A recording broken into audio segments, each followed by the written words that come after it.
What did you have to tell the seller no to before you said yes to them? Such a great question. So we went into this really with a full package.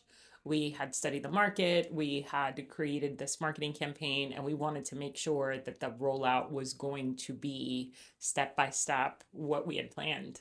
And so with this particular property, the seller really didn't say no, didn't say yes to us automatically. So it was a no first. And we wanted to be sure that unlike other opportunities that we've had in the past, that we didn't, cookie cutter or create an a la carte, kind of package, that this was something that if it wasn't going to be this way, that we were not going to do it. And so the great thing about it, Natasha, is that the seller actually stepped away and thought about it and studied everything and processed and made sure, because it was we didn't leave with the signing the first time around. It was a So large decision. yes, absolutely. Love that. Okay. All right. So, what's one thing about marketing a $2.8 million home that would surprise most agents that have maybe never sold at that price point?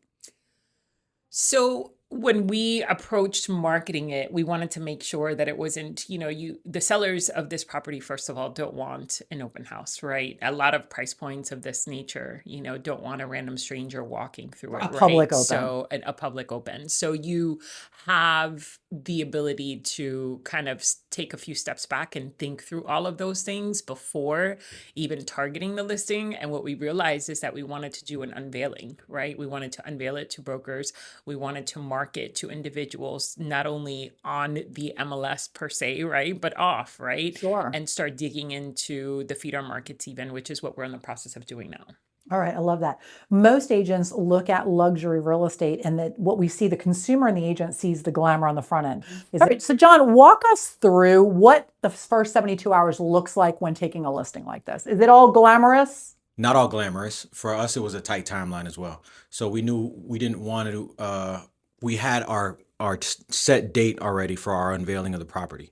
So So we once worked back from that date. correct. So we worked backwards from that day. So the moment we got it signed, within I want to say 24 hours, we had a stager in there, giving their recommendations to the client, giving them options on what it can look like. So we went through that. We also connected with and obviously use AI as a tool to create a backyard that we felt like could be glamorous for the people that are coming, right? And seeing Casting the vision. casting the vision for what it can look like 100%.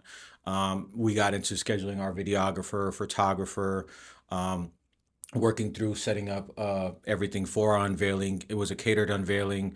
We had plenty of food, coffee, setting up different vendors that came along. So it was a very tight 72-hour window that we had a lot to do. Wow, that's awesome. Okay. Making sure that the right people were getting in the room too. Oh, Yeah. 100%. Oh, it's always a Yep. making Yep. sure getting that house on the right eyeballs, right? I love Correct. that. Correct. So tell us, who is the buyer for the house? When you took that listing, you're sitting there thinking, who's the avatar buyer? Who is this buyer?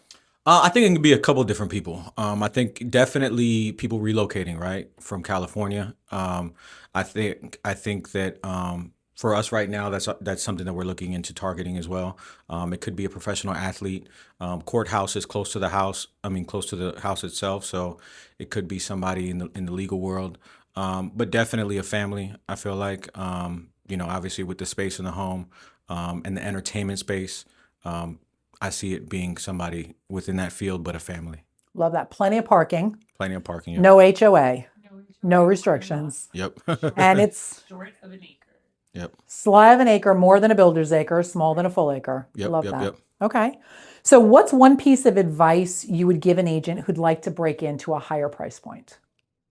I'd say show that you're already there. So So how would absolutely somebody make do that? sure that your social media reflects that, right? If somebody that doesn't know you wants to reach out to you, what are you marketing? What is on your social media? What is the story that you're telling, right? Are you doing those home tours? Are you going to brokers opens and unveilings? Are you talking to that particular avatar, right? So what does that look like? What do they like? Are you understanding the service, the red carpet service that they're looking for, white glove service?